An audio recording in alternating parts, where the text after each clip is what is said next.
Hello guys, good morning! So welcome to our mini vlog. So ngayong umagang to, routine ni Giyon kasi hindi namin nagawa kagabi, hindi maganda yung mood niya.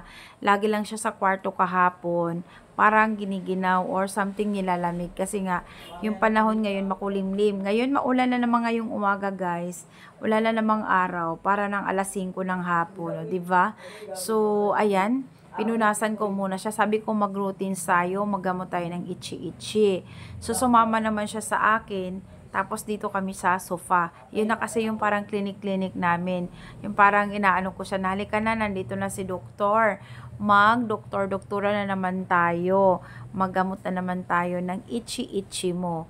So ayan, inayos ko na siya dyan sa sofa guys. Sabi ko, ayos ka, taas paa. Ayan, taas din yung paa niya guys. Alam na alam niya na magagamot kami ng kanyang itchy. Minsan nga hindi pa lumilingon. Sabi ko, lumingon ka sa camera, tumingin ka. So, meron siyang medyo, ano siya ngayon, clingy siya ngayon guys. Hindi, parang hindi maganda yung mood niya. So, ayan, pinunasan ko muna siya ng with tissue. Sabi ko, taas paa. Ayan, tumingin ka sa camera. So, ayan, naglalambing na naman yan. O, parang kontra gusto ba? Parang gusto niya, parang ayaw niya. So, punas-punas, isang ano lang pad ng with tissue. Amoy niya naman yan eh, di ba? So, actually, hindi talaga yan ano, parang scratching lang kasi nga, di ba bagong groom siya 2 weeks ago. Tapos, manipis yung kanyang fur. Kaya, madaling masugat kapag nag-i-scratching, yung nagiging habit-habit nila, or naano nga yan, nasugatan sa may batok nung 1 linggo kasi nga, nag-away sila ni Paula, yung babaeng dog namin. So, natakot ako kasi baka magka-rabies. Pero hindi naman kasi dito lang yan sa bahay, mga madilinis yung mga aso namin guys. In fairness, hindi yan nakakalabas. Kung nakakalabas man, hawak-hawak ko kapag pinapapoops ko or pinapaihi ko sa umaga pagkagising nila. Tapos pinapasok namin sa cage kung maganda yung panahon. Pag hindi, dito lang talaga sa loob.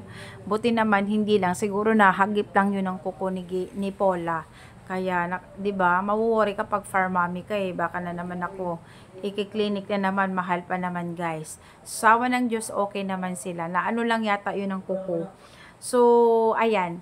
Nakikinig lang yan eh, kahit niloloko-loko ko siya na itchy-itchy here, may mga ano dito, ano bang ginagawa mo, ano lang yan, magpitok-pitok ang mata, pero alam na alam niya ano yung sinasabi ko guys.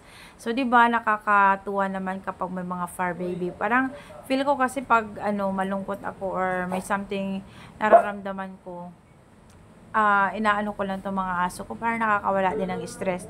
Nung isang araw, yun, 3 days ago, yung parang inatake yata ako at tinanggal ko sa leash yun kasi pag baka makulaps ako, pwede siyang magtahol. Para nakakatulong din naman, pero hindi naman ako nakulaps. Pero alam na alam niya guys kasi nilagyan ko yung noo ko ng ano, ng parang pawala ng init. Nagtaka siya bakit ako may ganun. Talagang worry din siya eh, nakikita ko sa mata niya. At ito na nga, tapos na, naglalambing na siya. At salamat guys sa panonood niyo ng aming mini vlog.